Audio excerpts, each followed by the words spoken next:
ça va être l'emmerdement maximum. Il y a Olivier Crépin-Leblanc qui est prêt à se joindre à nous, mais il faut une salle Zoom. Et Laurent, tu pourrais en mettre une et tu peux lui envoyer le lien, s'il te plaît. Je te remercie.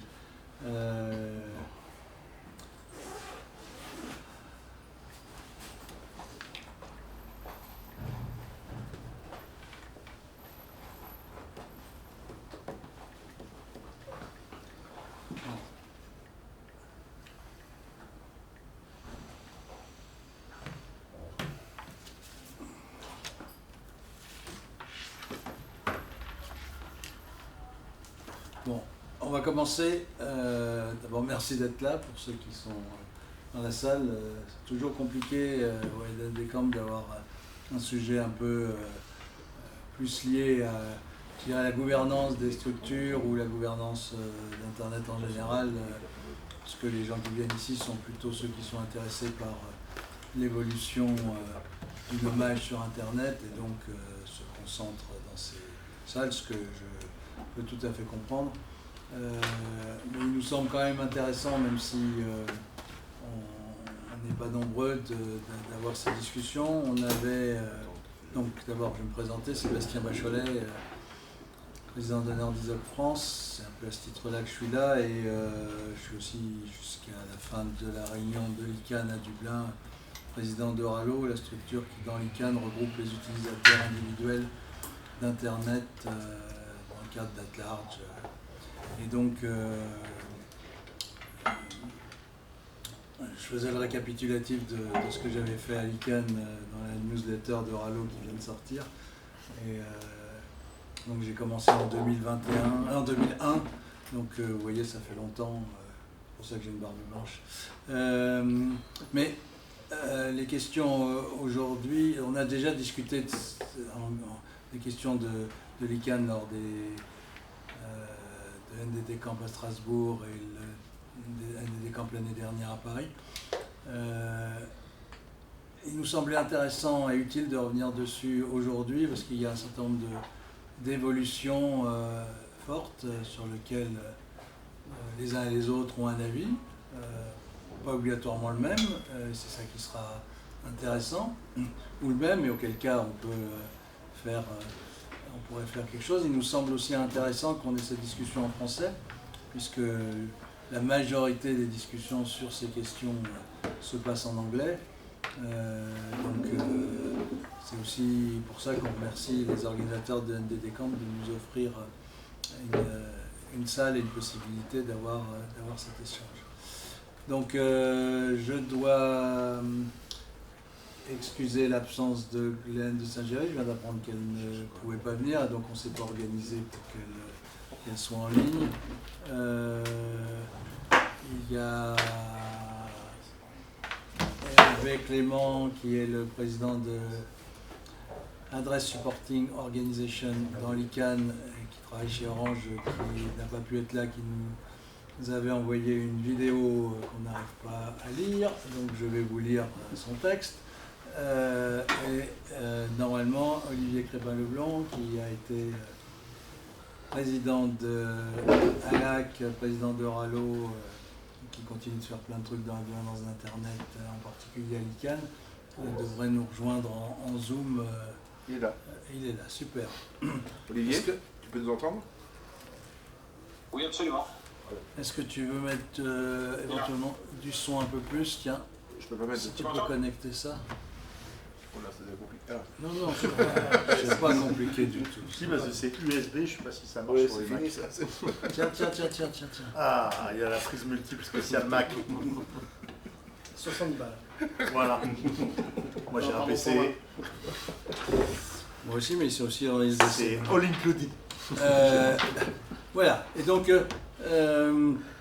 sur cette introduction, encore une fois, merci d'être là.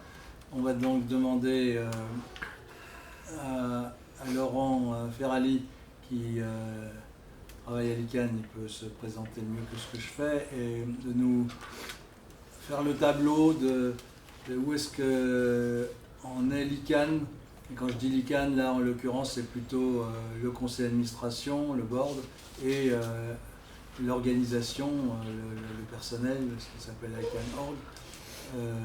Qu'est-ce qui est décidé par les uns, organisé par les autres, ce qui permettra ensuite aux différents intervenants de dire en quoi est-ce qu'ils voudraient voir évoluer la gouvernance de l'ICANN à l'instant où on est.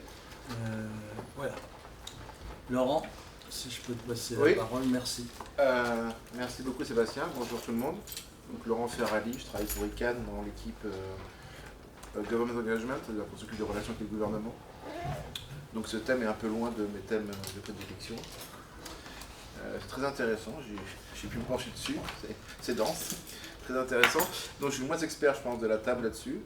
Donc je vais essayer quand même de vous faire une espèce de résumé, mais je compte sur vous pour apporter de l'expertise qui est la vôtre sur le sujet parce que j'ai certaines limites. Alors d'abord les reviews au sein de l'ICANN. L'ICANN procède à des audits très réguliers. Alors ça fait longtemps que c'est le cas. De mémoire, ça a commencé autour des 2010 avec la première Accountability and Transparency Review Team, donc il y a 15 ans. L'idée, c'est que le modèle multi-acteur est un modèle qui est nouveau et qui a besoin de le corriger, entre guillemets, il se construit, en fait on répare l'avion en même temps qu'il vole, et donc il est important d'avoir des revues régulières de différents types pour maintenir une organisation qui soit responsable devant la communauté et le plus efficace possible.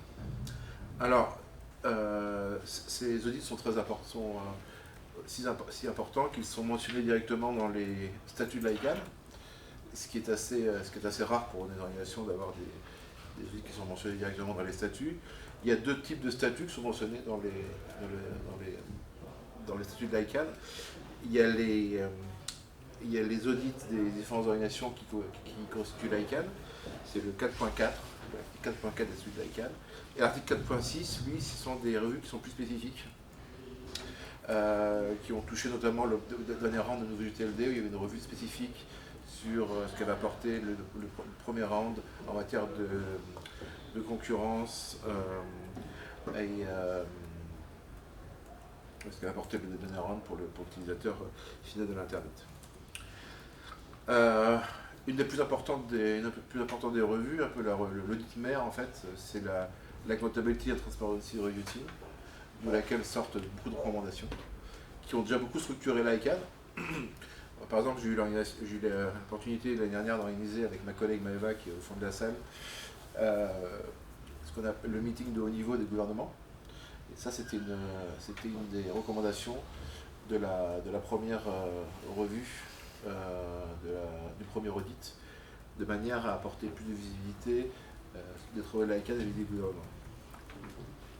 Donc à l'heure actuelle, on est sous le règne de la troisième version de cette revue, qu'on appelle ATRT3. Et là, il y a des choses qui commencent à bloquer. Il y a beaucoup de revues qui sont menées en même temps. Et l'ICANN se trouve, il y a un problème de triage, apparemment. Et donc il y a plusieurs revues qui sont pour l'instant, d'organisation notamment, qui sont mises en pause. De manière à... Il y a une autre aussi, avec la multiplication des revues, il y a eu le besoin de créer le Continuous Improvement Programme, dont l'idée en fait est d'harmoniser un petit peu, dans des buts d'harmoniser les audits qui sont organisés dans les à différents niveaux, tout en maintenant bien sûr une spécification pour chaque audit.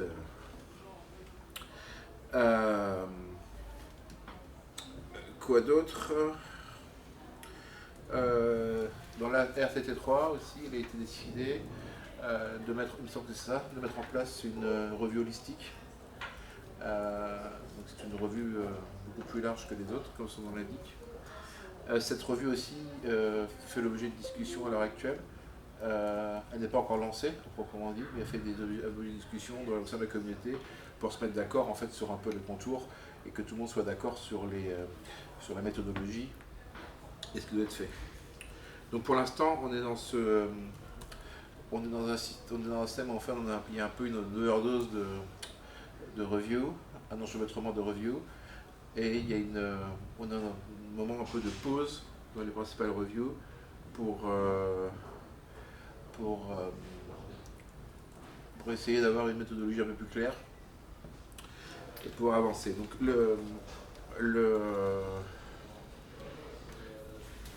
ce qui a été mentionné quand Sébastien a mentionné une décision du board, alors une décision du board de mai 2025 qui revient sur le fait que la revue holistique doit continuer à faire l'objet de discussion concernant son format et sa méthodologie. Et il y a le report de la prochaine revue mère qui est l'ERT4, parce qu'on est encore dans la mise en œuvre des recommandations de l'ERT3. Et puis c'est pas la même, hein. Il n'y a pas la seule, il y a beaucoup de... Je vais vous dire aussi, oui, j'ai dit au départ, il y a deux types de revues spécifiques. Ça, je vous l'ai dit, il y a les revues d'organisation qui, elles aussi, sont mises en pause à l'heure actuelle, il me semble, pour justement que les gens se mettent d'accord autour du contenu de ce programme. Donc voilà, je vais essayer de comprendre en fait un peu de quoi il est tout retourné. Mais je compte sur vous pour compléter cette présentation, parce que c'est assez complexe. Merci. Merci Laurent de cette mise en perspective.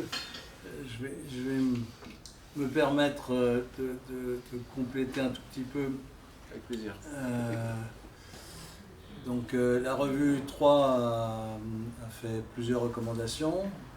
Mettre en pause les revues sur la sécurité et stability, la revue sur ce qui s'appelait WIS, qui s'appelle RDDS maintenant, de les mettre en pause jusqu'à une décision que prendrait ATRT4, qui serait soit de les arrêter, soit de les modifier, et de créer une revue holistique, comme a dit Laurent, tout à fait. Elle était en discussion.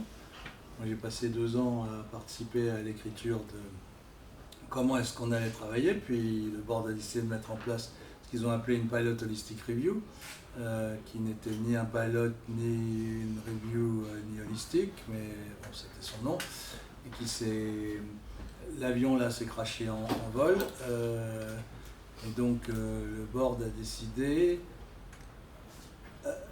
en plus de ce qu'a dit Laurent, de mettre en place une revue des reviews en dehors de tous les systèmes, alors que de mon point de vue, non, je vous donnerai mon point de vue après. Et voilà, ça c'est pour les revues spécifiques. Sur les revues organisationnelles, en fait, ATRT3 a proposé, c'est ce qui est en train d'être mis en place, de remplacer les revues organisationnelles par un programme d'amélioration continue, ce qui nous semblait plus simple, quand je dis nous, j'étais dans ATRT3, donc qui nous semblait plus simple à mettre en œuvre, mais c'est devenu immédiatement une usine à gaz quand c'est passé dans les mains de ceux qui l'ont mis en place, donc c'est un peu compliqué là en ce moment. Donc voilà, donc on est dans la situation de pause de ATRT4, le Continuous Improvement Programme et une revue des reviews avec plein de gens, on en parlera au fur et à mesure, je pense.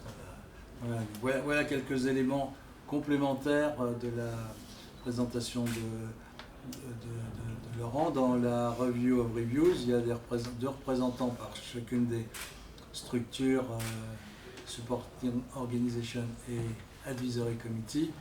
Il y a normalement des représentants du board et des représentants d'ICANN.org. Je n'ai pas encore vu la liste publiée officiellement, mais on sait un certain nombre de gens qui sont dedans. Voilà.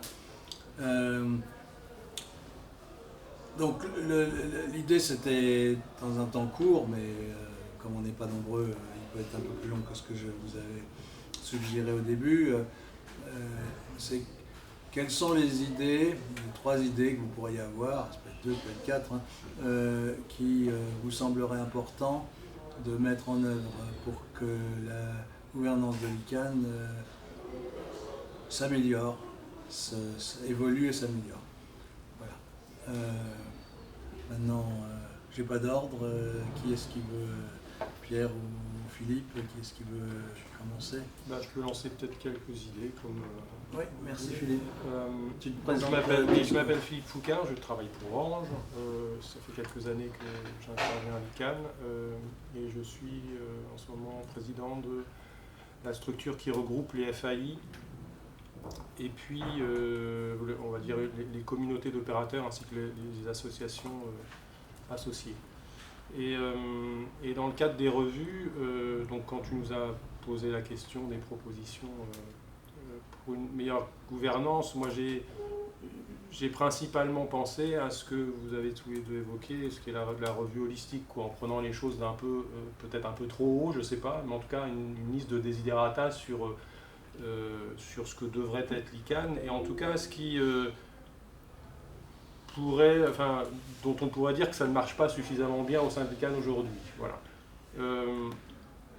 Moi je trouve que dans cette revue holistique, on peut s'interroger sur, le mot un peu fort, mais la légitimité de l'ICANN vis-à-vis de l'écosystème Internet.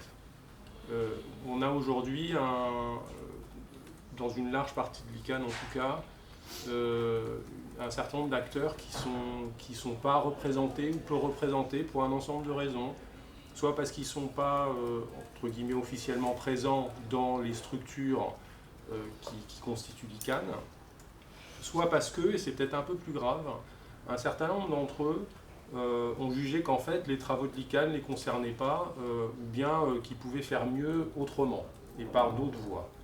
Et ça, c'est un peu problématique. C'est-à-dire qu'au fil des dernières années, on a une structure qui, même au sein de l'écosystème Internet, parfois est qualifiée de groupe de l'industrie, du nom de domaine. Et ça, c'est pour un groupe multi-stakeholder qui a vocation à faire de la gouvernance technique de l'Internet, c'est pas très bon. Voilà. Après, on peut juger comment dirais-je, la qualification abusive ou pas, mais elle est quand même assez largement partagée, y compris par des acteurs de l'Internet.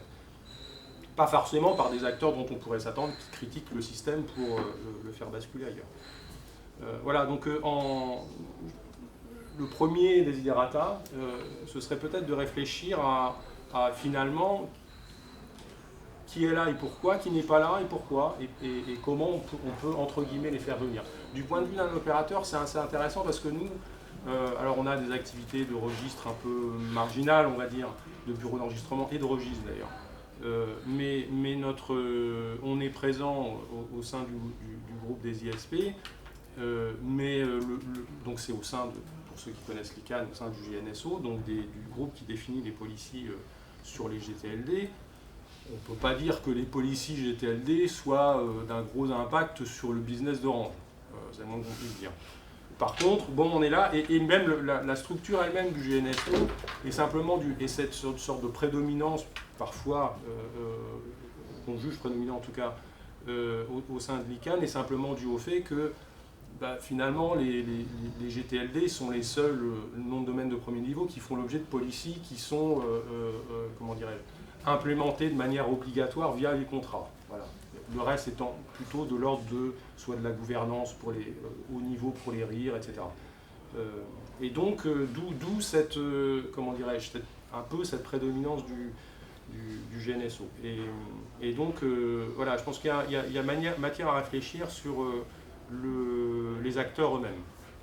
Alors, ensuite, moi je trouve qu'il serait intéressant qu'on réfléchisse aussi sur on a une vue de l'usage du DNS, je trouve, une vue concrète et cas d'usage à l'intérieur de l'ICANN qui est très web, qui est même quasiment exclusivement web. Et pour gérer des domaines en interne, alors je pense pouvoir dire qu'en gros le web constitue à peu près 10%, 10-15% des demandes de sous-domaines sur les domaines du portfolio qu'on gère. Donc des demandes de sous-domaines, j'allais dire techniques, mais donc des gens qui ont un besoin de résolution particulière Et donc le web, c'est à peu près 10 à 15%. Le reste, c'est du cloud, beaucoup de cloud en ce moment, c'est du decking pour faire de la certification, enfin permettre à des tiers d'envoyer, de faire du mailing sur orange.com par exemple, etc. Donc le web est vraiment assez faible dans ses proportions, alors que finalement à l'ICANN, la manière dont on pense, y compris dont on pense le nouveau programme GTLD,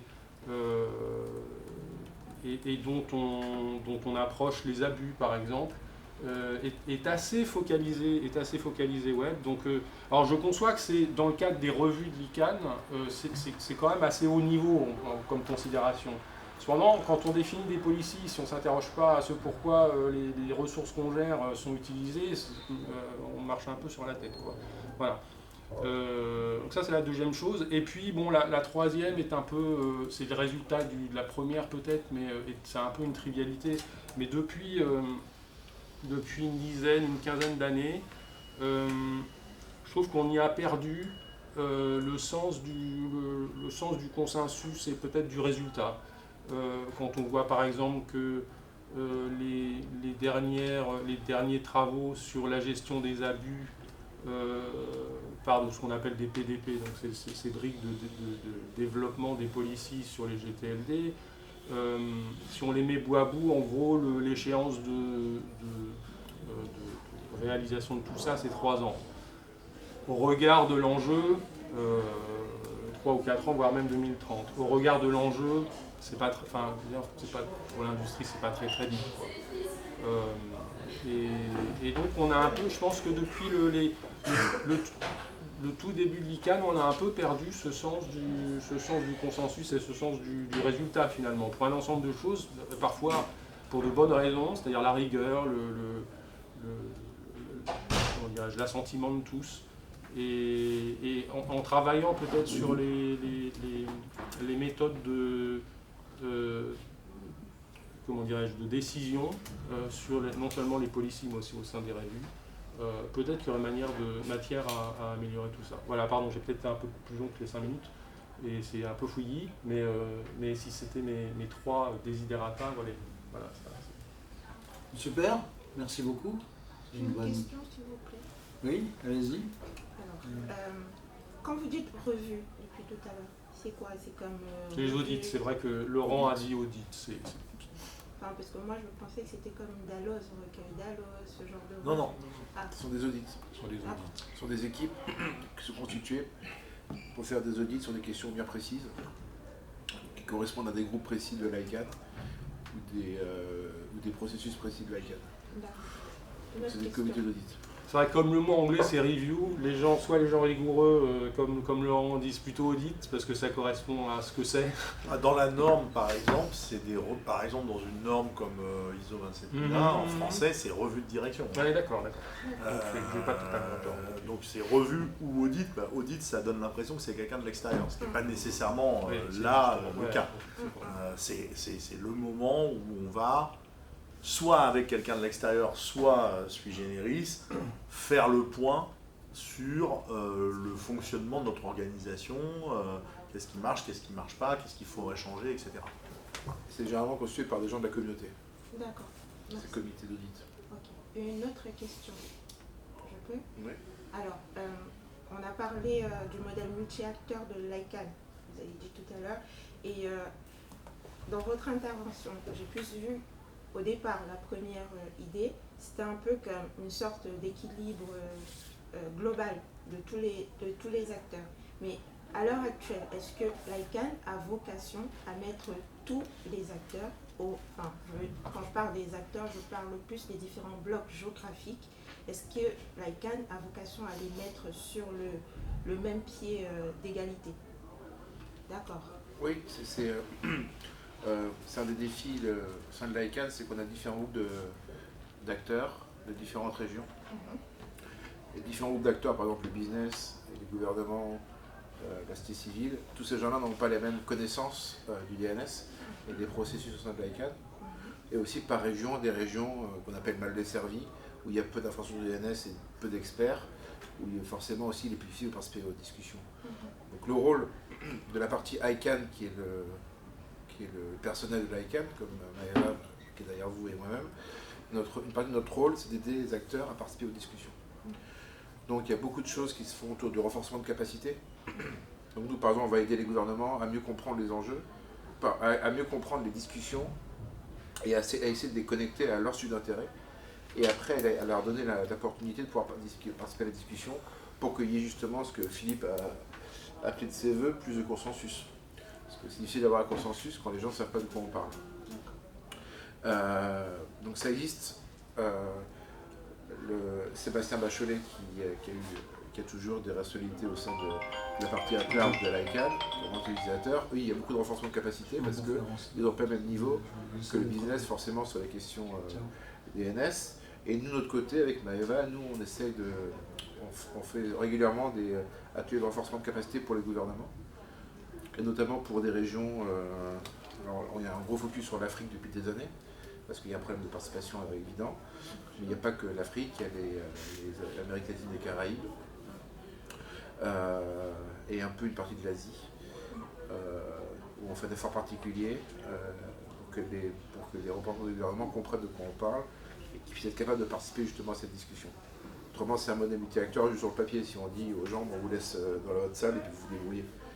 Notre rôle, nous, c'est d'accompagner la communauté, à la fois d'aider les gouvernements à mieux comprendre, tous les acteurs à mieux comprendre la discussion, être pas au même niveau, mais au moins un niveau correct qui permet justement la discussion et le consensus. Et puis de l'autre côté, notre rôle aussi, c'est de mettre en œuvre les décisions qui sont les politiques qui sont définies par la communauté, validées par le conseil d'administration. Voilà. Juste, je rajouterais une chose, c'est que tout le monde est concerné par le sujet que traite l'ICANN. C'est-à-dire que c'est pas, on ne veut pas regrouper le monde entier, on veut regrouper tous ceux qui sont concernés par les identifiants uniques que gère l'ICANN au niveau global.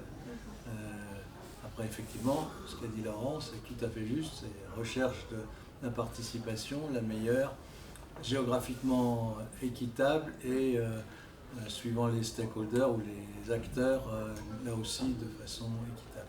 Il y a eu un moment, on a appelé ça multi-stakeholder, equal multi-stakeholder, égalité. Ça a disparu de la doxa parce que c'était visiblement, ça mettait trop à mal ceux qui sont les fournisseurs du DNS, plutôt du côté des GTLD, qui avaient des difficultés avec ça. Ils voulaient avoir plus de pouvoir. Et de fait, ils ont, j'aurais presque réagi sur votre expression sur un pied d'égalité du point de vue du processus décisionnaire, en tout cas pour certains sujets, pas forcément pour les revues, mais pour le développement des policies par exemple.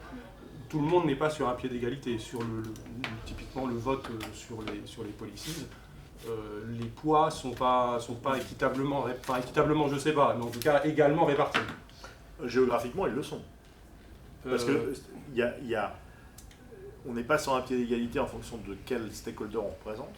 Par exemple, évidemment, le GNSO a un pouvoir particulier puisque comme tu le disais, il élabore des politiques qui deviennent des politiques obligatoires contractuellement par le biais de l'ICANN. Par contre, qu'on soit dans le registre stakeholder group venant de Dakar ou venant de New York, on a le même poids.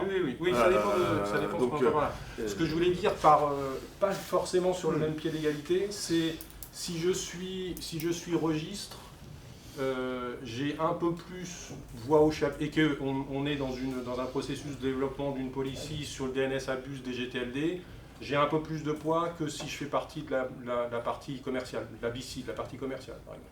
Par le simple vote, la manière dont les gens votent sur les... J'ai encore. Mais peut-être, enfin je ne sais pas, parce qu'on va peut-être...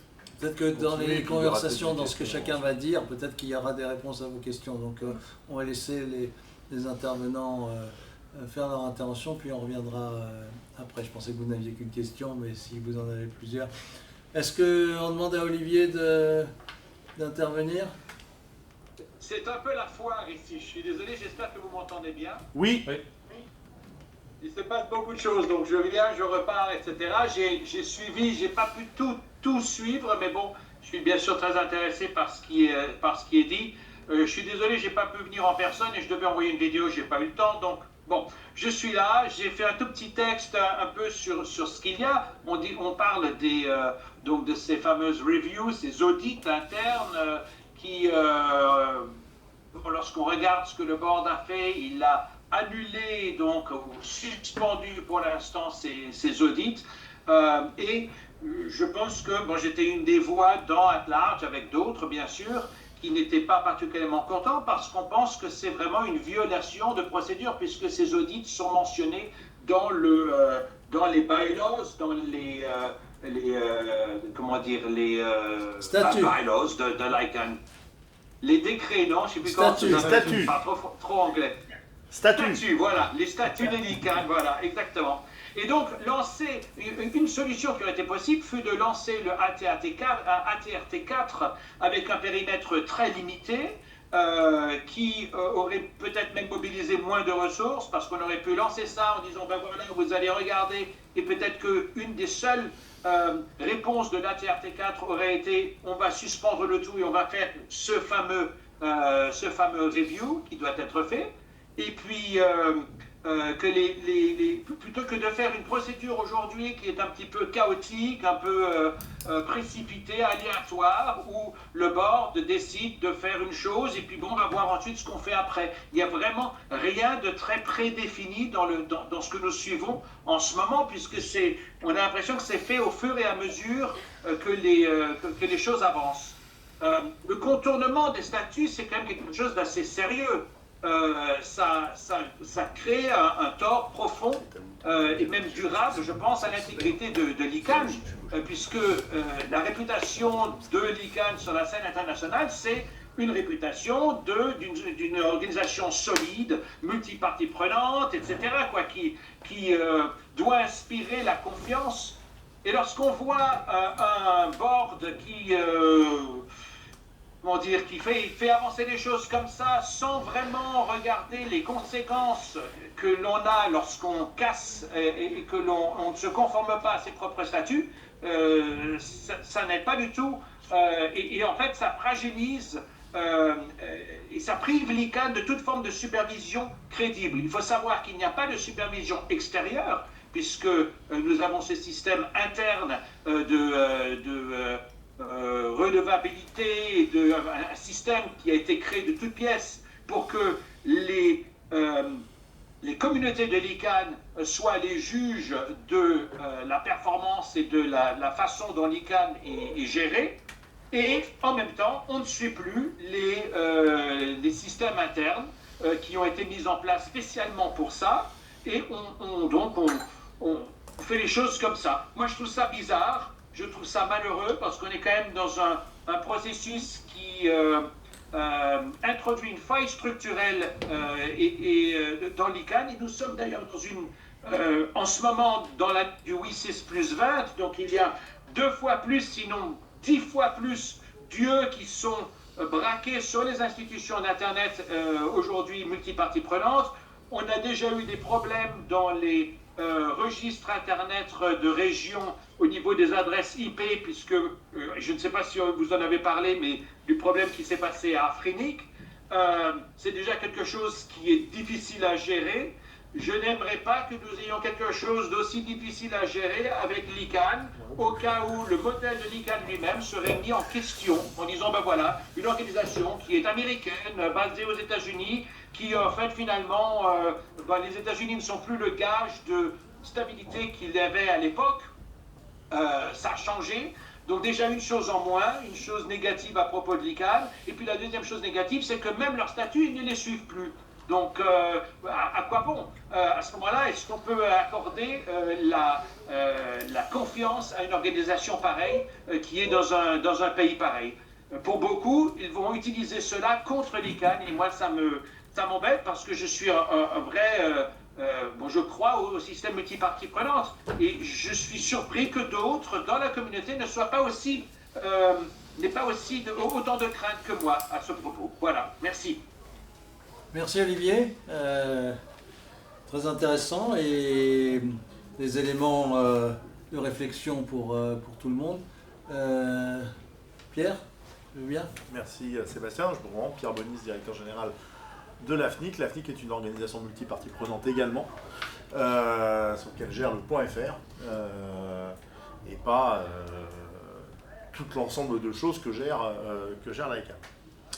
Alors, je partage, c'est très facile à dire, mais c'est fondamentalement vrai tout ce qui a été dit auparavant, et notamment ce qu'a dit Philippe Foucard. Je voudrais juste, pour dynamiser, c'est bien, hein, j'aime bien la polémique, un peu la discussion, rebondir sur ce que vient de dire Olivier, et encore une fois, au global, je suis complètement d'accord avec ce qu'il dit. Simplement, pour moi, il y a peut-être un petit danger dans l'expression telle qu'elle est aujourd'hui mise sur la table à propos de la décision du board de l'ICANN.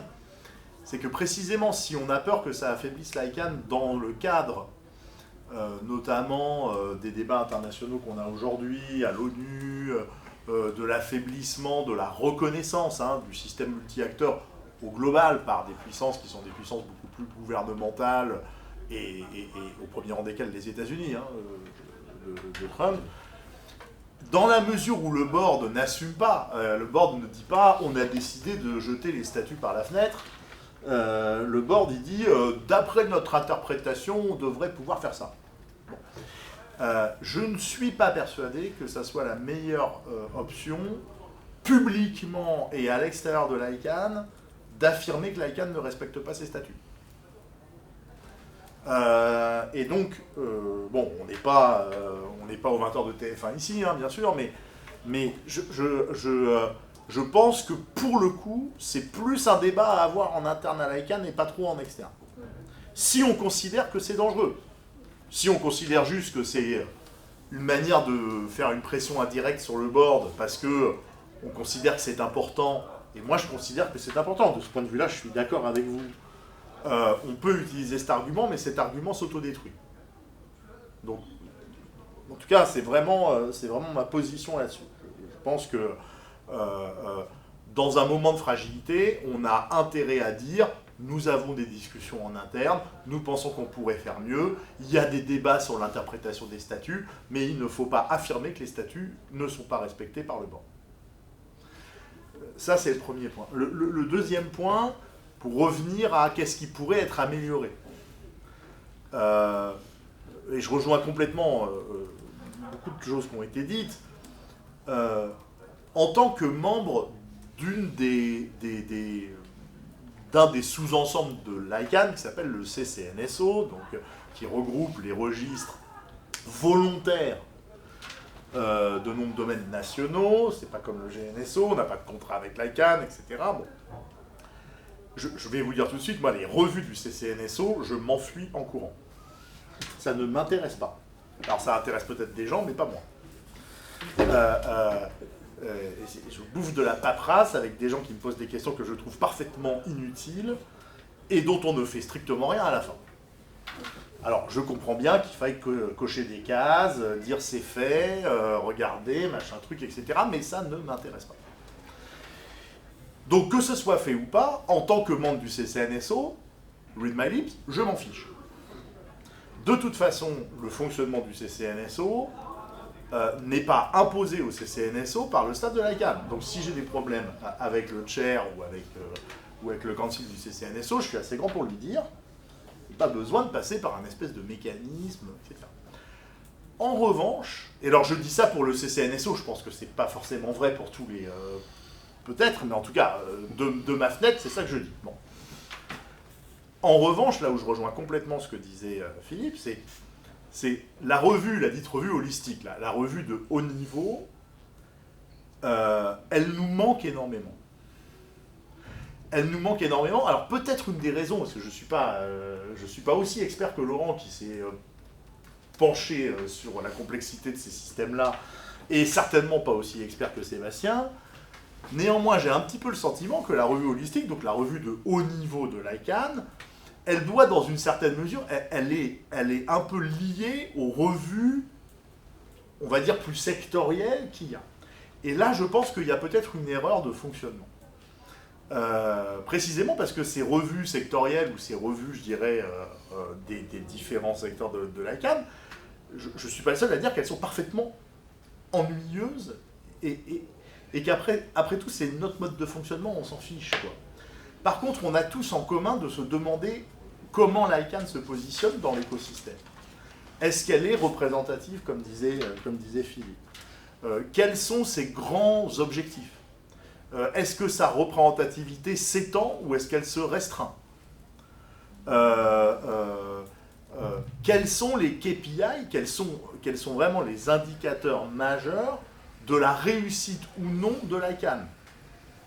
Et les KPI, c'est pas la moyenne des KPI de toutes les constituantes de l'ICANN. C'est des choses de beaucoup plus haut niveau. Et si on doit attendre qu'on ait tous fait notre tambouille et rempli nos 12 fichiers Excel et répondu à nos 13 appels extérieurs dans nos 15 constituantes différentes pour commencer à travailler là-dessus, ben on n'y arrivera pas. Voilà. Alors, je dis ça, probablement je vais me faire corriger par Sébastien, parce que si ça se trouve, ce que je dis n'est pas complètement vrai. C'est-à-dire qu'il n'y a pas vraiment besoin d'avoir fait tous les audits dans toutes les constituantes pour lancer l'Holistic Review. Mais en tout cas, c'est l'impression que ça donne. On a un peu l'impression que c'est bloqué par des espèces de mécanismes automatiques comme cela. Et je pense que la revue holistique, elle devrait être faite le plus vite possible, même de manière assez informelle dans un premier temps, en demandant à l'intérieur de l'ICANN et à l'extérieur de l'ICANN quelles sont les attentes vis-à-vis de l'ICANN. Qu'est-ce qu'on attend de cette organisation? Moi, je suis tout à fait frappé, par exemple, de la différence de perception de l'ICANN d'un acteur à l'autre. Et effectivement, Philippe le disait, il y a un certain nombre d'acteurs du numérique qui disent bon, l'ICANN, ok, bon, bah, c'est les mecs des noms de domaine. Bon. Alors, ils font leur truc sur les noms de domaine, nous on s'en fiche. De toute façon, les noms de domaine, on en a besoin, mais c'est pas très très passionnant. Ça marche de la même manière depuis 40 ans, c'est vraiment pas la peine d'en faire tout un flanc. Vive la blockchain, vive machin, vive ce truc, etc. Et puis de l'autre côté, il y a des gens qui vous disent l'ICANN, c'est les maîtres du monde. L'Internet, c'est nous. Ils ont un gros bouton, ils peuvent appuyer dessus, et puis en plus ils sont américains, c'est hyper dangereux, s'ils effacent la racine, il n'y a plus rien qui marche, etc. Donc il faut savoir. Soit on est une bande de vieux barbons discutant d'une technologie épuisée parce que ça fait 40 ans qu'on l'utilise et elle coûte pas cher, soit on est les masters of the world, et en fait on a un pouvoir de nuisance totalement démesuré, et on est capable de péter l'internet parce qu'on n'est pas content. Bon, ça montre bien que le positionnement de l'organisation est problématique, qu'il n'y a pas d'affirmation de quelque chose. Alors il y a des efforts de communication externe, etc. Mais ça pour moi c'est un des thèmes de la Holistic Review, beaucoup plus que les méthodes de travail, la représentativité, qui a le droit de parler pendant combien de minutes, machin truc, etc. C'est qu'est-ce qu'on attend et comment l'ICANN veut se positionner. Voilà ce que je voulais dire. Et tant qu'on n'aura pas avancé sur cette nécessité de revue et d'audit de l'ICANN, quel que soit le contenu qui est prévu dans les statuts pour ces revues et ces audits, tant qu'on n'aura pas avancé là-dessus, on n'aura pas l'occasion de se poser véritablement cette question-là, et c'est là que réside le danger. C'est qu'effectivement, le danger peut résider dans le fait qu'une organisation qui ne sait plus très bien, à travers ses membres, faire la convergence des attentes de ses différents membres autour d'un but commun, eh bien, elle va finir par pas s'apercevoir qu'elle devient un peu obsolète. Donc c'est pour ça que les revues me semblent vitales et que c'est l'occasion d'en parler à travers ces revues. Merci. Merci Pierre. Je vais juste compléter un petit peu ce que tu viens de dire, parce que en fait, je pense que la revue organisationnelle devait pas te passionner, et c'est normal, me semble-t-il. Mais la proposition qui était faite par ATRT3, c'était de la transformer en programme d'évolution continue, Continuous Improvement Programme. Et donc, il n'y a personne d'autre que la structure elle-même qui va décider comment est-ce qu'elle va faire évoluer sa structure. Donc, ça n'est pas... Et justement, c'était une des raisons fortes de ce choix. C'est plus des gens de l'extérieur qui viennent vous poser 50 000 questions, qui viennent tenter de comprendre comment vous fonctionnez, qui proposent quelque chose qui ne correspond absolument pas aux besoins, mais parce que c'est leur truc. Et donc, justement, c'est ça qu'on voulait qu'ils cessent. Malheureusement, le truc a été mis en œuvre où il fallait d'abord décider de comment est-ce qu'on allait faire, quelles étaient les choses qui étaient communes, alors que quand on regarde ce qui était écrit par ATRT3, c'était de dire, on fait les revues et chacune des structures et sous-structures mettent en place leur Continuous Improvement Programme, et puis on travaille sur ce qui peut être commun, tout ça. Non, c'est, je dirais, comme d'habitude, l'ICANN, une structure qui a besoin de boulot, fait d'abord le truc qui fait chier tout le monde, qui est le truc au-dessus, et puis après il ne se passe plus rien. Sauf des gens qui sont passionnés par le fonctionnement, l'utilisation de structures de projet. Là qu'ils ont fait ça parce qu'il y a quelqu'un qui est absolument... ça l'intéresse beaucoup, et donc voilà, mais ça donne pas envie de faire évoluer les choses. Donc voilà, ça c'est la première chose. La deuxième, c'est que je suis content de ce que vous dites les uns et les autres sur la Holistic Review, parce que, excusez-moi, mais en étant l'inventeur de ce truc-là dans ATRT3, j'ai d'abord dû convaincre mes collègues, mais après, on n'a pu convaincre personne, parce qu'il n'y a eu aucune opportunité où les membres de ATRT3 puissent discuter avec les structures sur ce que c'était la Holistic Review. Donc le board a pris ça, a décidé qu'ils n'en voulaient pas, donc a fait traîner les choses. On a fait 2 fois la définition de comment un groupe pourrait travailler dessus. On a mis des chairs qui n'en voulaient pas, de Pilot Holistic Review, et cette chair se retrouve dans la Review of Reviews, donc on voit où est-ce qu'on va aller. Et donc, moi j'en ai conclu que les 4-5 dernières années que j'ai passées sur ces questions-là sont à la poubelle, et que j'ai autre chose à faire que de... je pense que l'ICANN tout le monde a globalement pris le mauvais chemin, et donc les questions que pose Olivier me semblent être des questions qui sont dans cette discussion utiles, c'est-à-dire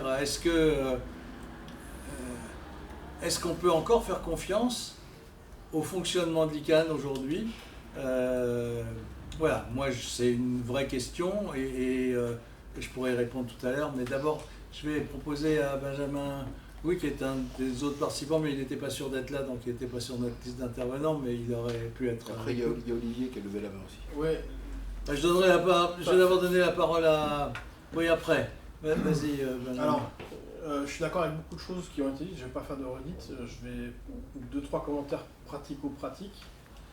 Je pense qu'il y a beaucoup d'acteurs qui aimeraient, mais qui n'en ont pas forcément les moyens.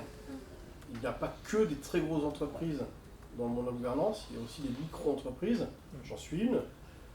C'est beaucoup d'investissement, c'est beaucoup d'efforts, c'est beaucoup de temps, c'est difficile à suivre. Donc il y a cette partie-là, c'est qu'il y a beaucoup d'acteurs, et j'ai quand même souvent discuté avec quelques confrères africains pour qui il y a une barrière dans le coût d'aller à 3 meetings par an, voire un peu plus des fois. Donc il y a ça, il y a un barrage avec la langue, parce qu'il y a les grands meetings et le GAC qui ont des systèmes très performants de traduction, qui sont super. La question c'est, est-ce qu'à un moment, si on ne veut pas intéresser des gens qui ont certaines limites linguistiques, et mettre en œuvre des systèmes qui permettent d'avoir des traductions par IA. Je sais pas, bref, je suis pas spécialiste, mais là je pense qu'il y a une barrière dans le coup. Il y a une barrière qui résume un peu tout ce qui a été dit, c'est qu'il y a un flou artistique en se disant, en fait finalement, je comptais apporter ma voix, mais je pense que je vais pas être entendu, et bon bref, c'est peut-être pas ça. Et en fait, je vais pas reprendre des choses qui ont été dites, et il y a un dernier point qui se rattache un peu au projet de nouvelles extensions. Ça a été plus de 10 ans de travaux de la communauté, ça a été excessivement long et compliqué, et on a eu un guidebook qui est sorti il y a quelques mois maintenant, qui est toujours en discussion, où on a vu, alors moi j'ai suivi un petit peu ces travaux du groupe sur le Next Round, et il ne me semble pas avoir vu dans les discussions, au long de toutes ces années, d'approche un peu différenciée avec des coûts additionnels pour les candidatures géo. Et là, c'est sorti, par magie. Et en fait, on se dit, mince, on n'a pas vu le coup arriver. Et donc, les candidatures géo, sur lesquelles moi j'exploite un GeoTLD, et j'espère bien en faire un de plus ou deux. Mais en fait, se retrouver face c'est pas de la communauté, c'est sorti d'ailleurs, on va vous coller des filles additionnels qui sont extravagants, et mince, ça sort d'où ça? Parce que ça sort pas de la communauté, donc ça sort quand même de quelque part. Et en fait, finalement, je vais me dire, vous êtes gentil l'ICANN, mais moi, pour faire un petit géo très très localisé, je sais pas, admettons, je vais prendre une ville ou un département français, je vais me dire, je vais me cogner les fees ICANN, des fees additionnels, la complexité, etc. Je vais aller toquer à la porte des opérateurs nationaux, et je vais leur dire, les gars, de toute façon, moi, 99% de trafic qui se fait sur les noms de domaine de mon extension géo, c'est du local. Je vais demander à ce qu'il y ait une manip dans le résolveur, et puis faites-moi un TLD très local, et je suis plus emmerdé avec l'ICANN. Et je fais ça dans mon coin. Voilà. Qu'est-ce qui m'en empêcherait, d'une certaine manière? Techniquement parlant, ça marche. Alors ok, peut-être que l'américain ne pourra pas arriver sur un domaine en point Strasbourg, etc. Ça peut être compliqué. Mais finalement, techniquement parlant, je peux très bien me dire, ok, je fais un petit tambouille local, je mets mes opérateurs dans la boucle, et puis je fais quelque chose qui tourne. Donc, ça n'arrivera probablement pas sur des grandes collectivités européennes ou américaines, mais à un moment, qu'est-ce qui va empêcher une collectivité publique africaine ou autre de se dire, mais de toute façon, on n'est pas écouté, on n'est pas entendu, la porte est ouverte, mais le seuil de la porte est tellement haut que je ne peux pas monter, on va faire différemment. Voilà. Merci Benjamin. Olivier? Benjamin, vous pouvez vous présenter, parce que à part Benjamin, non. Donc Benjamin, alors je suis un co-organisateur de BND Corp, et j'exploite le registre .Alsace. Ok, merci. Il est là-dedans. Ok, mais j'avais pas regardé. Non. Merci. Il y a même ma tête. Olivier Crépin-Leblanc, vas-y. Oui, merci Sébastien. D'abord, une chose sur une chose que tu as dit toi, à propos de la complexité des processus ICANN, je pense que, et dernièrement spécialement, il y a ce motto à l'ICANN, n'est-ce pas, qui est pourquoi faire simple quand on peut faire compliqué. À chaque fois, une procédure avec des mois tu veux d'abord ouvrir toutes les cases avant de décider ce qu'on peut faire, et ça peut prendre des mois, et c'est clair que le travail de l'ICANN ces dernières années s'est ralenti. Pour les gens qui ont été pendant très longtemps à l'ICANN, ils voient que ça a été ralenti, et je ne vois pas d'issue possible avec les processus que l'on a aujourd'hui qui ont l'air d'être de plus en plus administratifs et de plus en plus bureaucratiques. Ce qui est malheureux, parce que l'ICANN, c'était quand même une start-up quand on regarde ça il y a 30 ans ou 25 ans. C'est moins start-up aujourd'hui, bien moins start-up aujourd'hui. Au niveau des interventions que j'ai entendues, je suis vraiment d'accord avec ce qui a été dit. Et je voudrais rajouter encore une chose, c'est que ce que nous faisons dans cette organisation, c'est toujours quelque chose d'un petit peu, disons, on n'est pas au niveau start-up, mais bon, il y a quand même des choses qui ne sont pas utilisées au niveau mondial, le bottom-up, le multi-partie prenante, etc. Les barrières seront toujours là. La barrière linguistique est énorme et l'ICANN n'a pas les ressources ou ne semble pas vouloir allouer les ressources demandées pour avoir vraiment un système qui soit multilinguiste. C'est-à-dire que on pourrait, bon, avec l'interprétation en français et en espagnol. C'est pour cela d'ailleurs que quand on regarde les PDPs, les Policy Development Process dans le GNSO, il y a très peu d'Africains, il y a très peu de personnes d'Amérique du Sud, parce qu'ils ont une barrière linguistique qui ne les permet pas de prendre part complètement. Alors, est-ce qu'ils ont quelque chose à dire ou est-ce qu'ils n'ont rien à dire? Ça, c'est toujours la question. Mais il y a bel et bien une industrie, des noms de domaine et des millions d'utilisateurs d'Internet dans ces pays. Donc, c'est quand même un peu incroyable qu'on ait une situation pareille. Et même au niveau du GAC, je pense que c'était jusqu'au congrès de San Francisco, le GAC marchait entièrement en anglais. Il a fallu une rébellion de pas mal d'États africains et de dire maintenant, basta, on a besoin d'avoir quelque chose où on peut en fait prendre entièrement conscience de ce qui se passe et comprendre ce qui se passe. Parce que pour nous, c'est pas facile du tout. Donc ça, c'était un truc. Mais ce qu'il faut aussi regarder, c'est l'alternative. Et l'alternative aujourd'hui, si on regarde le WIS6+20 avec donc comment dire, une évaluation au niveau des Nations Unies, et là on parle de l'Assemblée Générale des Nations Unies, pas les mecs de Genève qui sont dans leur Internet for Development et tout ça. On parle ici de pays au niveau mondial qui pourraient, s'ils le veulent, dire l'ICANN, tous ces trucs, ça ne marche plus. On va remplacer ça par un système qui est entièrement coordonné au niveau mondial par nous-mêmes, par les pays. Et il y a pas mal de pays qui supportent ça. Je ne vais pas vous dire que ce sont les pays les plus démocratiques au monde. Probablement pas. Mais il y a quand même un certain bloc aujourd'hui qui va essayer par tous les moyens de trouver un système pour dire, eh ben, c'est fini. L'ICANN, c'est trop compliqué, c'est pas quelque chose qui nous dessert, nous. Nous avons une alternative. C'est pour cela que je dis que, en tant que communauté et en tant qu'organisation, l'ICANN devrait être la plus nette et la plus sérieuse possible, parce qu'on ne peut pas se défendre si déjà on a des problèmes chez nous qui font qu'on n'est plus quelque chose de très crédible au vu de l'extérieur. Voilà. Merci beaucoup, Olivier. Il nous reste 2 minutes. On va prendre quelques minutes de plus, mais... Oui, Laurent. Je voulais juste rajouter quelque chose. Après, Je pense qu'à Olivier, très rapidement. L'idée, c'est pas juste de faire de l'interprétation. Comme pour le renforcement de capacité, pendant longtemps, on formait les gens, justement les Africains, à pouvoir participer aux discussions des autres. Et ça revient sur la discussion qu'il y avait, où se trouve l'ICANN par rapport au reste du monde. Non, il faut amener les gens à l'ICANN avec leur sujet, qui puissent discuter dans le cadre du mandat de l'ICANN. Et pas former des gens à discuter de... On va pas former... Il y a l'agenda du GAC, par exemple, est largement dominé par les États-Unis et l'Union européenne, qui ont leur propre sujet. Et c'est pas forcément le sujet qui touche les pays africains. En termes de développement, il n'y a pas les mêmes sujets. Donc ce qui est important, c'est de partir des problèmes qui sont les problématiques qui sont liées dans les différentes régions, et voir comment elles peuvent être discutées au sein de l'ICANN avec une place. Et c'est pas juste avoir l'autorisation de donner son avis sur une discussion qui est entre... Mais en même temps, pour rejoindre ce que disait Benjamin et Olivier, quand tu regardes justement sur des choses qui se passent à l'ICANN dont tu aimerais avoir l'avis ou la perspective des gens qui sont concernés, l'exemple typique, c'est le groupe sur les diacritiques, par exemple, c'est un mot un peu bizarre, mais c'est les accents en gros dans les langues latines.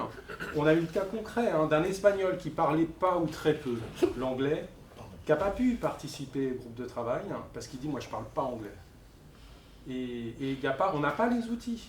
Donc même dans le cas, même quand ils n'arrivent pas avec leurs problèmes, mais quand le problème est déjà à l'ICANN, c'est vrai qu'on n'est pas inclusif du point de vue. Moi je parlais plutôt du côté du GAC. En fait. Oui, donc le GAC c'est du côté du GAC, tous les gouvernements ont une sensibilité un peu différente, et souvent par bloc, et c'est un peu vain et c'est un peu malhonnête de dire qu'on va former des pays africains à participer aux discussions.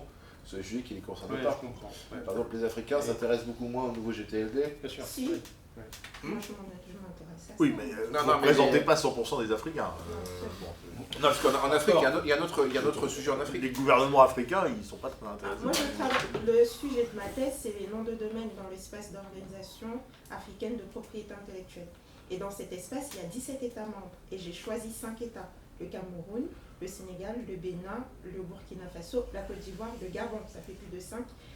L'impression d'ensemble que j'ai eue en discutant avec les directeurs de ces registres, c'est que l'ICANN, dans le multi-acteur, on dirait que l'ICANN a laissé les acteurs faire ce qu'ils veulent. C'est-à-dire qu'ils vous regardent, faites ce que vous voulez, et ensuite, nous, on viendra si nécessaire. Et dans le cas de l'Afrique, je trouve que l'ICANN ne fait pas grand-chose. Mais quand vous parlez des registres, vous parlez des registres de... Pardon, excusez-moi, quand vous parlez des registres, vous parlez des registres donc, de noms de domaines nationaux. Oui. Mais c'est normal, ils n'ont pas de contrat avec l'ICANN. Oui, mais si on parle... Et c'est très bien qu'ils n'en aient pas. Pour des Mais questions si de on souveraineté aussi. certains. Mais si Non, on mais part c'est pas certain, c'est tout le monde. Mais si on part du principe que l'ICANN est le chef des noms de domaine... Même pas le chef. Bon, L'ICANN, c'est une organisation, pour être très clair, il y a une communauté, c'est elle qui décide de tout à l'ICANN. Ouais. Il y a le conseil d'administration qui valide ce que la communauté a décidé. Ouais.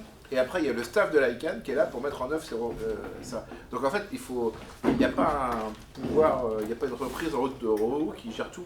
C'est pas comme ça que ça fonctionne. C'est les communautés qui décident en fait comment vont Mais avancer les choses. si c'est pas comme ça que ça fonctionne, en gros, l'ICANN ne sert à rien. C'est-à-dire, Moi, enfin, là, vous citez des registres nationaux Oui, qui sont membres, pour beaucoup d'entre eux, donc ceux Oui. que vous citez, par exemple, du Collège international de l'AFNIC, l'organisation. Donc moi, je suis le directeur général. le Je ne suis Gabon, pas le par chef. exemple. Le Gabon, le Cameroun, et qui fonctionne beaucoup bien. la Côte d'Ivoire, le Sénégal, Ah, si. etc. etc. Non. Ah, pour l'Afrique, si, c'est quand Je même. ne suis pas le chef de ces je veux dire registres. que si. Non, pour l'Afrique, ces registres-là sont je suis désolé, mais ces registres-là, moi je connais un petit peu le sujet depuis longtemps, les registres que vous avez cités ne sont pas les plus mal lotis. Oui. Sur Et ce sujet, au niveau technique, que ce soit le Burkina Faso, que ce soit le Gabon, que ce soit Le Sénégal, la Côte le d'Ivoire. Sénégal, la Côte d'Ivoire et le Cameroun. Non, pas le Cameroun. Le Cameroun, c'est un peu moins bien. Mais, Non, mais le Cameroun, Mais, ils ont quand même une grosse. moi, ce que je voulais juste évoquer aussi, c'est de dire que je suis complètement Bon, il faut d'accord que- avec oui, le oui, je fait sais. qu'on aborde, qu'on fasse de la place pour les problématiques que les gens se posent. Et pas uniquement qu'on leur apprenne à traiter les problématiques internes à l'ICANN. Mais ceci dit, ça repose le problème de l'inclusivité, effectivement, et de l'égalité devant cette capacité à proposer un agenda. Et je terminerai là-dessus. Je vous donne l'exemple des abus. Il y a 10 ans, les abus sur les noms de domaine, quelqu'un serait arrivé en disant il faut que l'ICANN traite des abus sur les noms de domaine, on lui aurait tous dit non, c'est pas dans le mandat de l'ICANN. Donc allez voir ailleurs, parce que nous, c'est des identifiants techniques, on ne regarde pas le contenu, etc., etc. Bon, il y a des gens qui ont dit mais moi c'est très important pour moi, je veux que l'ICANN s'en occupe, et pas qu'OGAC. Et du coup maintenant, on passe notre temps à travailler sur des politiques de gestion des abus. Bon. Donc on voit bien qu'il y a capacité à rentrer de l'agenda de l'extérieur, mais tout le monde n'a pas la même capacité. Et ça c'est un vrai problème, c'est-à-dire qu'effectivement, on parlait des Africains, mais ça peut être aussi un certain nombre d'acteurs économiques, des collectivités locales, des petits acteurs, etc., n'ont pas la même capacité à mettre à l'agenda de l'ICANN des choses que des gros acteurs. Et donc ça fait partie probablement des questions qu'il faut se poser dans le cadre d'une revue. Merci Pierre, on va s'arrêter là. Comme vous voyez, nous sommes envahis par des gens qui vont parler d'autre chose que ce que nous étions en train de parler. Merci de votre participation, même si nous n'étions pas... Merci Olivier. C'était, je pense, très utile cette discussion. C'est à tous, merci Pierre. Merci à vous. Salut Olivier. Et puis bonne fin de LDD Camp. Et nous laissons la place à la session suivante. Merci.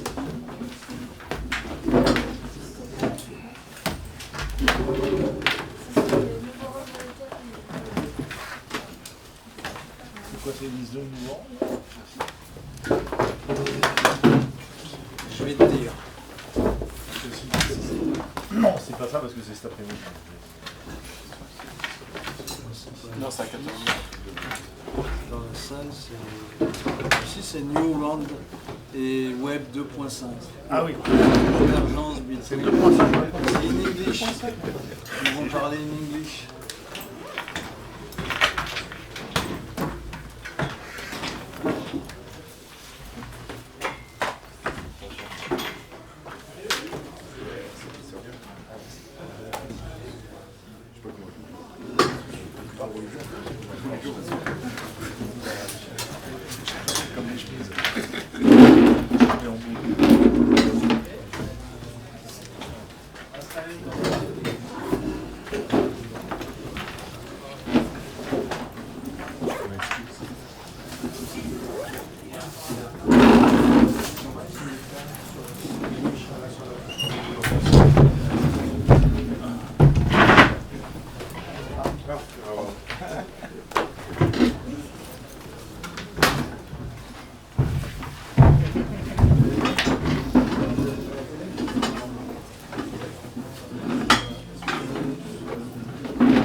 Faire autrement, hop. Je vais réduire les pieds.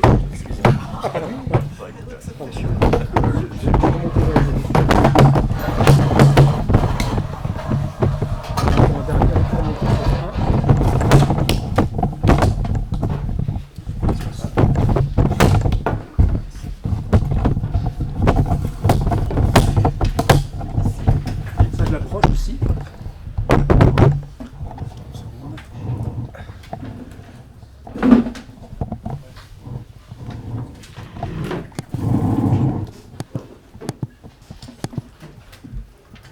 Ok, attends, Sébastien, tu peux juste, parce que je vois pas très clair, tu peux bouger la main un peu? C'est bon, ok. Ok, c'est parfait.